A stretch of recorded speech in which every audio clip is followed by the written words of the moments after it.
Bom, vou continuar aqui, né? Se alguém chegar, vocês vão me avisando aí, não conseguir entrar. Não. Bom, a gente estava aqui analisando essa primeira parte, então. Beleza.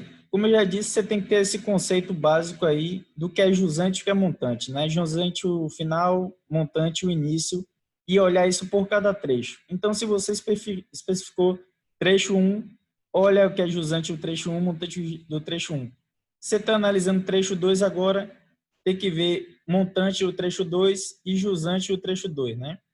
Então, agora a gente partindo para o trecho 2, a vazão de jusante dele, que é a vazão aqui do final, é igual à vazão de montante do trecho 1. Por isso que eu coloquei aqui, ó, é igual a montante do trecho 1. A vazão em marcha, a mesma coisa, só multiplicar vezes a extensão do trecho, achei. Então, a vazão de montante, então o que eu tinha aqui no início desse trecho 2 é basicamente a soma, né? Então, eu vou ter a soma do que eu tinha de jusante, que é o final, com o que foi distribuído nele. Então, eu tenho esses 3,09 litros por segundo. E a vazão fictícia é aquele que a gente já... Para essas situações aqui, a gente basicamente soma montante e jusante e divide por 2. No caso aqui, eu botei vezes 0,5, é a mesma coisa que dividir por 2, né?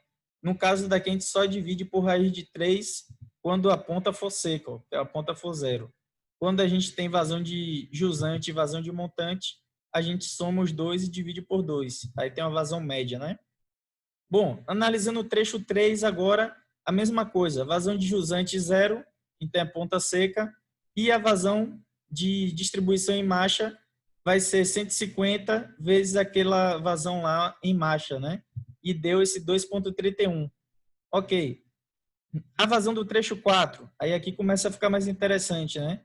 Qual é a vazão que a gente vai ter no trecho 4? Qual a vazão que passou por ele, né? Qual a vazão que passou por esse trecho aqui?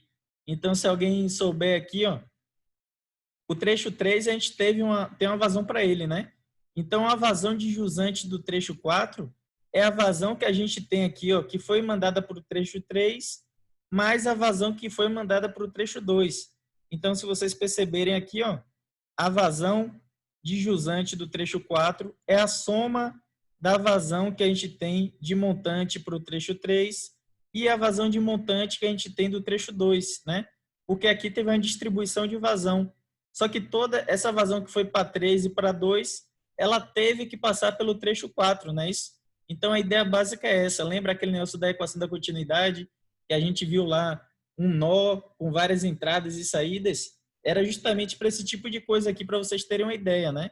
Então, a vazão que tem no final do trecho 4 aqui é o que foi para o trecho 3 mais o que foi para o trecho 2. Então, a vazão de jusante dele é isso, ó, 3 mais 2. A vazão em marcha, a mesma coisa, é tudo fórmula, né? Então, isso aqui não muda, ó. Essa em marcha, ele só está multiplicando vezes a extensão do trecho, que é 150. Somei os dois, beleza, obtive a vazão do trecho 4 aqui. Aí, tem o trecho 5, o trecho 6, que são pontas secas também, ó. Então, trecho 5, vazão de jusante zero, trecho 6, vazão de jusante zero. Só tem que multiplicar vezes a extensão do trecho, que vocês acham aqui, a vazão para esses dois trechos. Beleza. Somei jusante mais em marcha, obtive a vazão de montante para cada um deles. Como são pontas secas, a vazão fictícia divide por raiz de 3, tá vendo? Então, eu vou dividir por raiz de 3 esses dois trechos. Ok. E agora vem o trecho 7. O trecho 7, ele cai na mesma ideia do trecho 4 lá, ó. Então, quem é a vazão de jusante do trecho 7? É a vazão de montante do trecho 6 mais o trecho 5, né? Então, aqui, ó, vocês perceberem, a vazão de jusante do trecho 7 é a vazão de montante do trecho 5 mais a vazão de montante do trecho 6. A vazão de distribuição de marcha continua a mesma coisa. Somei os dois, achei a vazão de montante do trecho 7, achei a vazão desse ponto e a vazão fictícia. Beleza. Montante mais jusante dividido por 2. Ok? E agora vamos para o trecho 8. Foi o único que faltou, né? E agora a gente vai ver alguns aspectos interessantes também. Então, o trecho 8, o que é que passou por esse trecho 8, né? É o que foi para o trecho 7, mais o que foi para o trecho 4. Então, o que é que foi para o trecho 7 para o trecho 4? É a vazão de montante deles, né? Do início deles. Logo, a vazão de jusante do trecho 8 é o montante do trecho 4, mais o montante do trecho 7. Achei esse 13,89. E nesse trecho 8, considerou que ele é um ponto de distribuição também, né? Tem distribuição nesse trecho. Então, foi o comprimento dele vezes aquilo, e a gente achou 6,94, né? E no fim, olha o que vocês acham aqui. A vazão de montante do trecho 8 é o quê? 13,89 mais 6,94, que dá 20,83. Olha esse 20,83 e veja se ele não é igual à vazão de projeto. Entende? Então, isso aqui é para vocês conferirem se os cálculos estão corretos. No fim, a água que você distribuiu em todo o seu sistema, ela tem que bater com a vazão de projeto, né? Então, se aqui tiver algum valor errado, ó, se chegar aqui e não bateu, provavelmente você faltou aí considerar algum trecho, você não distribuiu a vazão de algum trecho, entende? Então, isso aqui é importante, ó, a vazão bater, né? Então, bateu, pelo menos a vazão foi distribuída corretamente. Velocidade, já falei para vocês, é uma fórmula.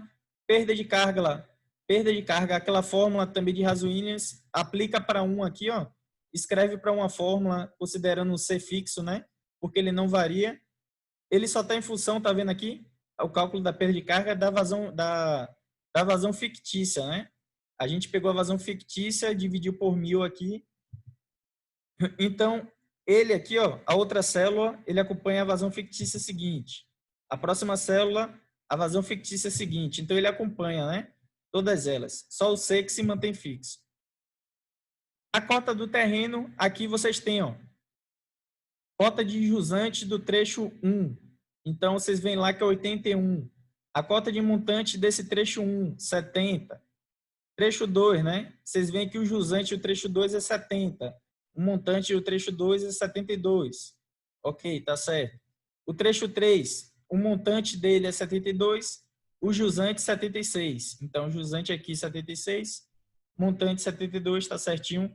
E assim sucessivamente, né? Então, por aqui você já vê a importância de saber o que é montante e jusante de cada trecho. E aqui, ó, a gente cai numa das partes mais importantes desse exercício.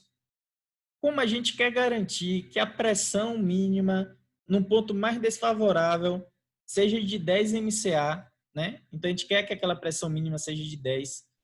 A gente, para estabelecer a cota piezométrica de jusante, que é aquele último ponto lá da rede, ó, do trecho 1, a gente atribui aqui para ele que ele vai ser 81, que é a cota do terreno, né? Então, a cota do terreno naquele ponto lá mais crítico da gente, o mais longe, e o que vai ter as maiores perdas de carga até chegar nele é 81. Eu quero que lá tenha 10 MCA de pressão. Eu vou e acrescento, ó, na cota piezométrica, eu quero que a cota piezométrica dele seja em 91.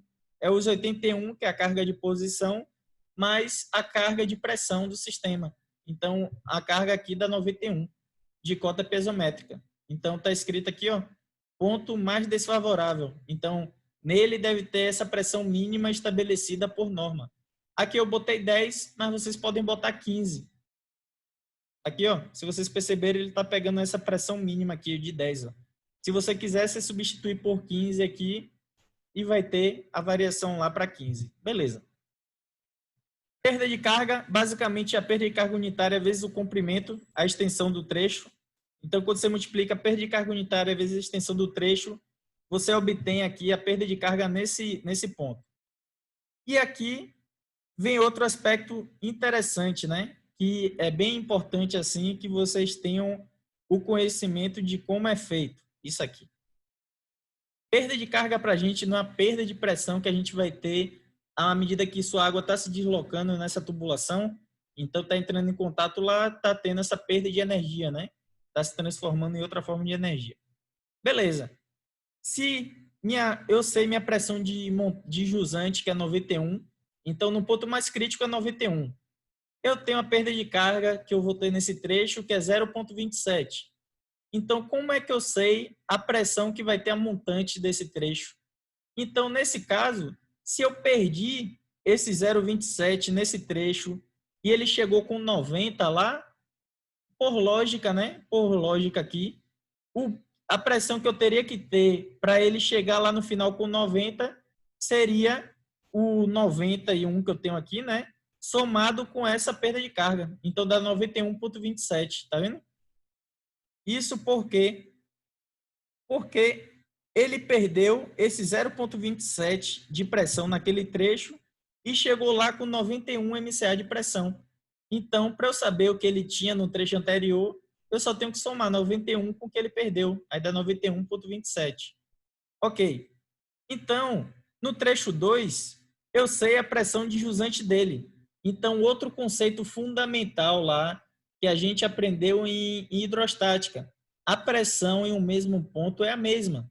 Logo, se você tem que a pressão em montante aqui era 91,27 e o montante do trecho 1 é igual ao jusante do trecho 2, por lógica, você já diz, né, que a pressão de jusante no trecho 2 é o mesmo 91,27. Ela é exatamente igual à pressão de montante do trecho 1, tá vendo? A pressão de jusante do trecho 2, eu botei que é igual à pressão de montante no trecho 1, porque a pressão no mesmo ponto é a mesma. É um conceito básico que a gente já viu. Então, cai naquelas coisas, tá vendo? Se você aprendeu aqueles conceitos, isso aí vai lhe ajudar em diversas outras coisas que você vai ter mais para frente. Beleza. Eu quero agora saber a pressão a montante do trecho 2. Ela vai cair na mesma coisa, né? Eu vou ter que somar com essa perda de carga que eu tive, ó. Então, ela vai dar 91,79. Por quê, né? Cai naquela mesma situação que a gente viu lá no trecho 1. Então, eu perdi aqui essa quantidade de 0,52 de pressão e em jusante eu tinha 91,27. Logo, para ter 91,27, sendo que eu perdi aqui esse 0,52, eu tenho que somar o 0,52 com o 91,27 que eu tinha para obter a pressão que eu tenho no 1,3, né? Entre esses dois aqui, ó, a pressão de montante do trecho 2. Ok. Então, você tem a pressão de montante do trecho 2. E aqui tem uma diferença, entende? Que vocês vão ver agora. Se eu tenho... O que é que meu trecho 2 e meu trecho 3 têm em comum? O montante deles é igual, né? O montante deles aqui é igual, tanto de 2 quanto de 3. Logo, eu posso dizer que a pressão de montante do trecho 3 é igual à pressão de montante do trecho 2. Por quê? Porque a pressão no mesmo ponto é a mesma, né? Então, se vocês virem aqui, no trecho 3, eu coloco que a pressão de montante do trecho 3 é igual à pressão de montante do trecho 2, porque eles estão no mesmo ponto. E agora, eu quero saber, né, se eu tenho a pressão de montante do trecho 3 e eu quero saber a pressão de jusante dele, sua água vai se deslocar nesse trecho e ela vai perder pressão, né? À medida que ela está se deslocando aqui, ela vai perder pressão. Se eu tenho uma pressão de chegada, menos o que eu vou perder, eu tenho o que vai chegar lá no final. Então, aqui muda um pouquinho. Ó. A pressão de jusante no trecho 3, ela vai ser a pressão de montante dele, menos a perda de carga. Então, você obtém lá aquela pressão de jusante do trecho 3. Então, se vocês perceberem, aqui a gente mudou um pouco. Ó. Antes a gente estava calculando aqui no final, a gente tinha o início, e agora, por esse conhecimento que a gente tem, que a pressão no mesmo ponto é a mesma, e já saber a pressão no ponto 3, a pressão de montante, para a gente obter a pressão de jusante nele, a gente subtrai da perda de carga que teve naquele trecho. Beleza? E aí a gente vem para o trecho 4 agora. A gente está vindo agora para o trecho 4. O que é que a gente conhece do trecho 4? A gente conhece a pressão de jusante dele, né? A gente conhece a pressão de jusante dele, que é igual ao quê? Que é igual à pressão de montante do trecho 3 e do trecho 2. Então, se vocês verem aqui, ó, eu botei que é igual à pressão de montante do trecho 3. É igual, tá vendo? A do trecho 3 e do trecho 2 é tudo igual. E eu coloquei que a pressão de jusante do trecho 4 é igual à pressão de montante desse trecho 3. Beleza. Se eu quero obter agora a pressão de montante do trecho 4, ela vai cair naquela mesma situação do trecho 1 que a gente viu do trecho 2, né? A gente vai ter que somar com essa perda de carga. Então, quando eu somei os dois aqui, ó, eu obtive a pressão de montante do trecho 4. Então, se vocês perceberem, e eu não vou fazer tudo aqui, né?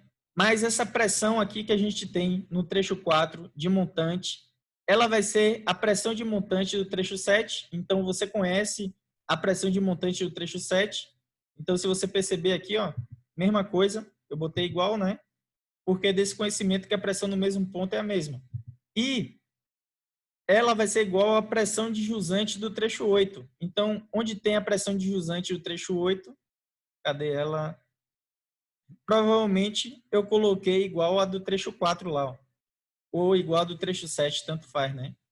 Ou a montante do trecho 7 ou a montante do trecho 4. Ela vai ser igual.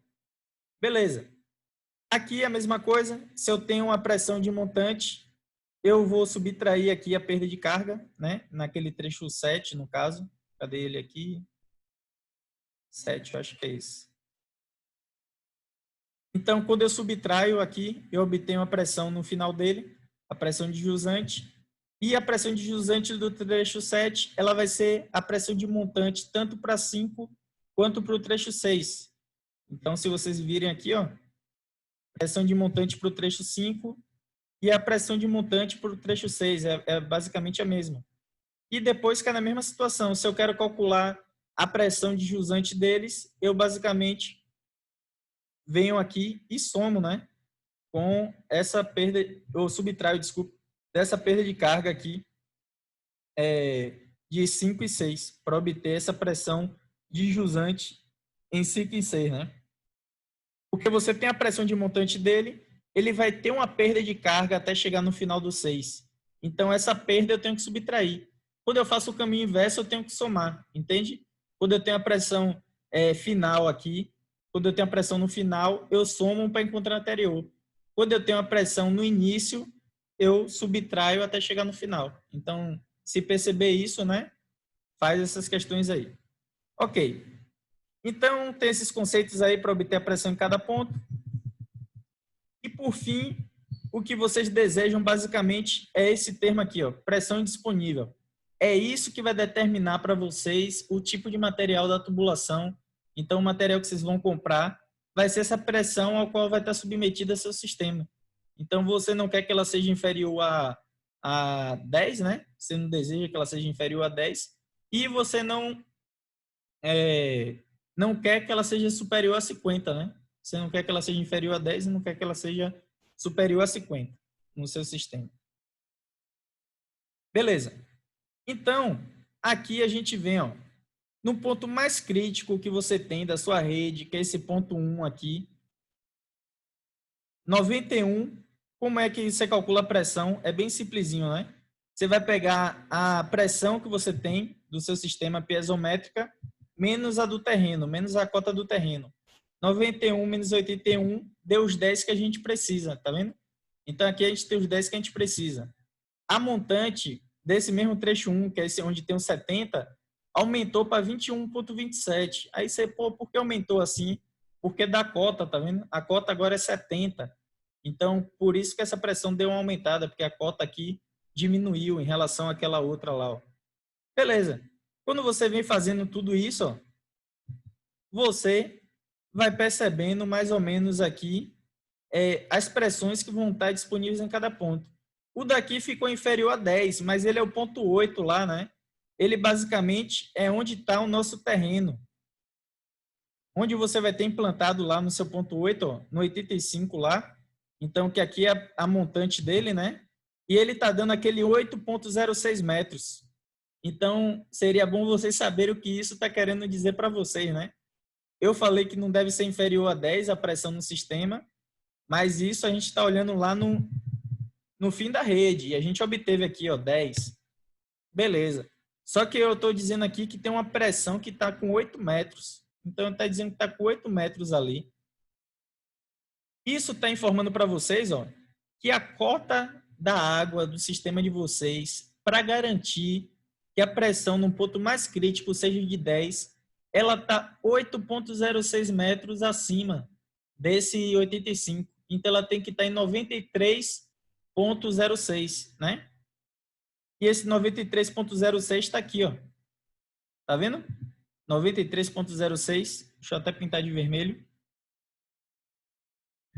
Então, isso aqui é a altura que vai precisar ter seu reservatório lá, ó. Seu reservatório, ele vai ter que ter cerca de 8,06 metros de altura para garantir essa pressão mínima de 10 MCA e o nível de água mínimo do seu reservatório, ele vai ter que estar nessa cota aqui, ó, nesse 93,06. Entende? Você ainda vai ter que calcular, claro, a altura do seu reservatório, né? E isso vai depender do volume de água que você vai precisar. Então, sei lá, seu reservatório vai ter 500 metros cúbicos. Você vai ter as dimensões do seu reservatório para que ele tenha uma altura tal, sendo que o mínimo de água do seu reservatório de projeto, ele vai ter que estar nessa cota de 93,06, entende? Para que ele consiga garantir que, mesmo na situação mais desfavorável dele, ele te garanta 10 MCA de pressão no ponto mais crítico da rede. Então, a ideia é essa, né?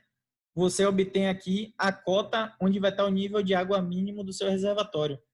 Vamos aumentar para 15 lá. Então, eu vou dizer que eu não gosto de botar 10, eu gosto de colocar 15, né?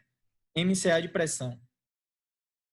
Quando eu coloquei 15, olha como ele já modifica automaticamente aqui, tá vendo? Antes estava em 93, agora foi para 98,06. A mesma ideia, né?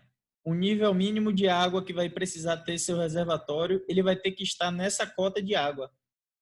E ele vai te garantir, ó, 15 MCA de pressão no ponto mais crítico com essas condições de projeto que a gente adotou. Isso aqui a gente está adotando um C de 130, né? Mas lembre que depois você vai ter perda de carga aumentando o seu sistema, porque ele vai ficando velho, esse C vai caindo. Então, vamos supor que eu botasse um 100 aqui nesse coeficiente C, né? Ele aumentaria as perdas de carga, tá vendo?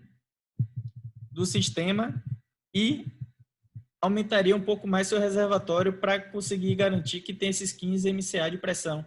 Então, se vocês forem mexendo nessas coisas, vocês conseguem aqui perceber como está variando o seu sistema. Pronto, a princípio essa era, eu sei que é um pouco trabalhoso, né? Não sei se dá para captar do jeito que está sendo explicado aí, né? Mas se pegar essa planilha e tentar olhar coisa por coisa, vocês vão entender, porque é fácil. Na real, é um procedimento fácil aqui de ser feito. E a ideia é que vocês façam isso mesmo que eu fiz aqui para aquele trabalho que eu passei, né? Então, quem fizer, eu acho que vai aprender bastante, né? E aí eu vou corrigir, verificar se tem algum erro mais grosseiro, mas vocês já podem usar essa planilha que eu vou ter como base. Vocês só vão ter que nomear os trechos de vocês lá direitinho para dimensionar corretamente, né? Aquele exercício lá. Vou deixar aqui com os 10 que eu coloquei com 130. Tá lá. Beleza. Então, aqui eu vou para o próximo exercício, que ele é um pouco diferente, para vocês verificarem o inverso agora.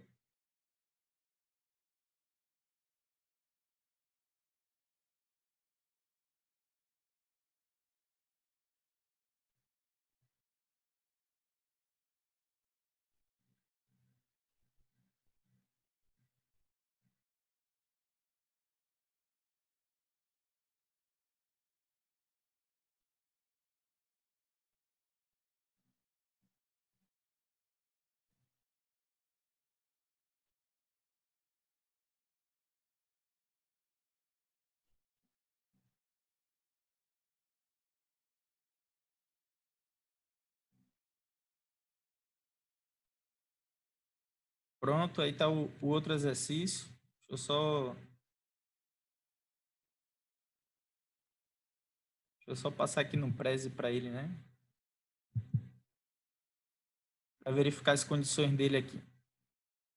Deve estar aparecendo aí do lado, mas vocês têm acesso.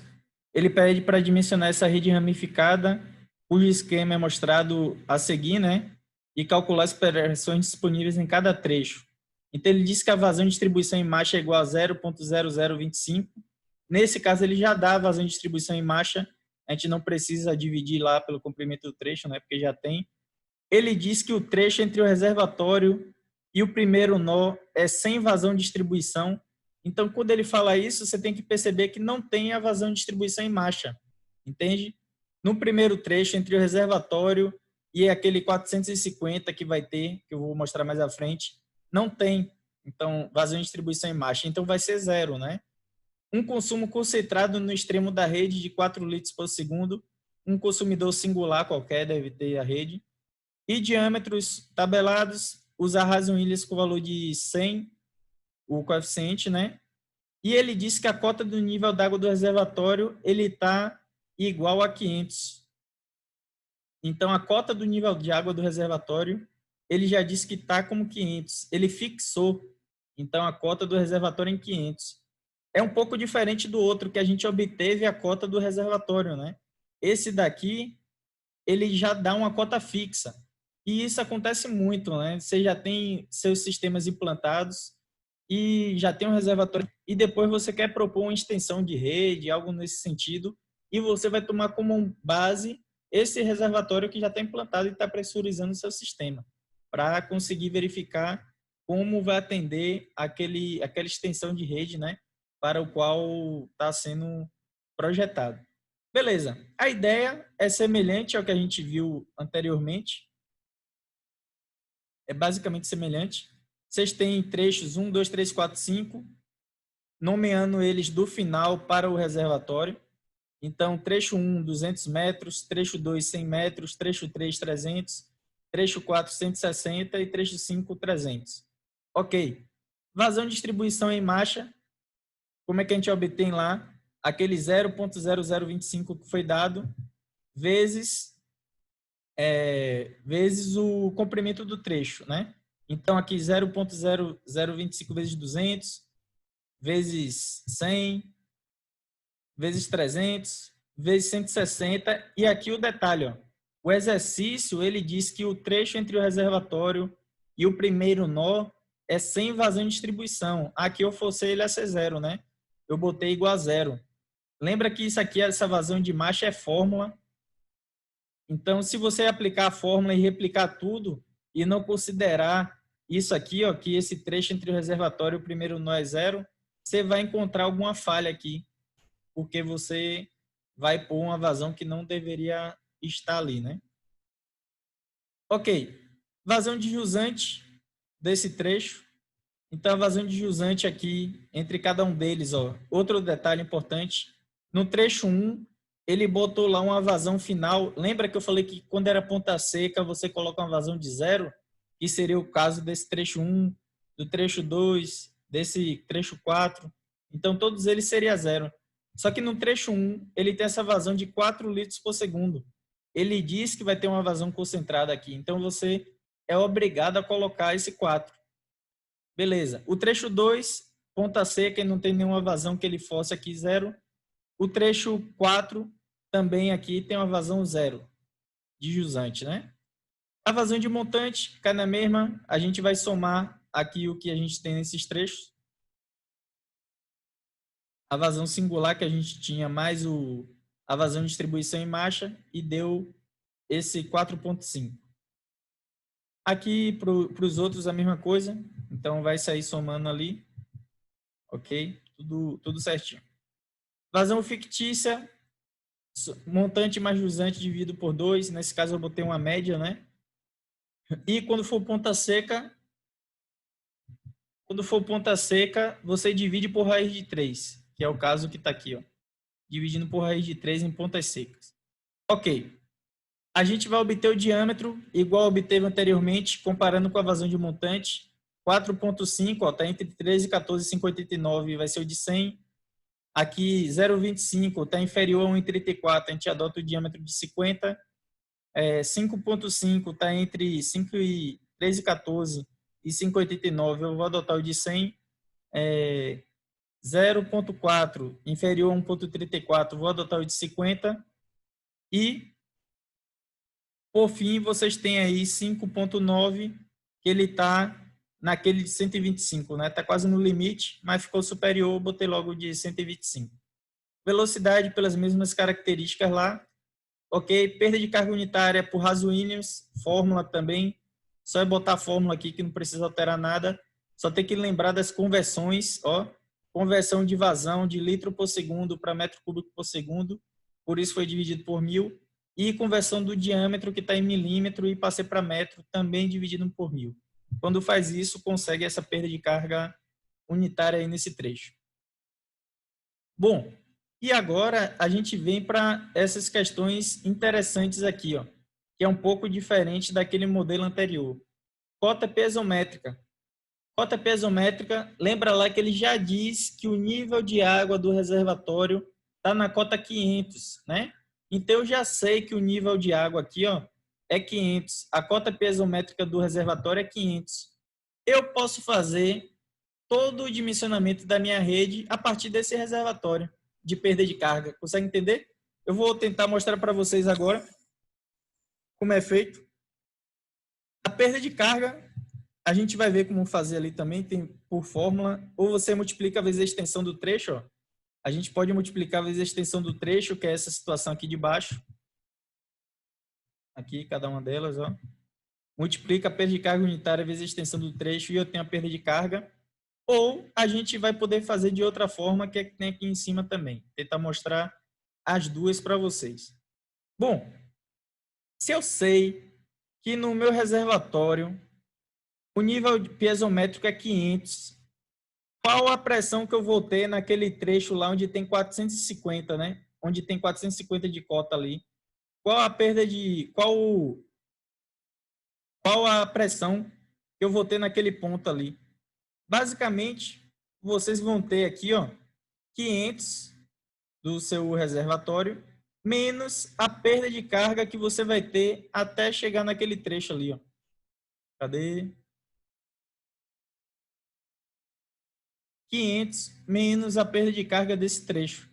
Então, 500 menos a perda de carga desse trecho, que é 1.2, né? Deu 498. Beleza. Então, você já sabe a pressão aqui, ó, que é 498, a piezométrica. Se eu sei que a pressão no mesmo ponto é a mesma, eu posso partir da mesma ideia para obter a pressão nesse ponto aqui.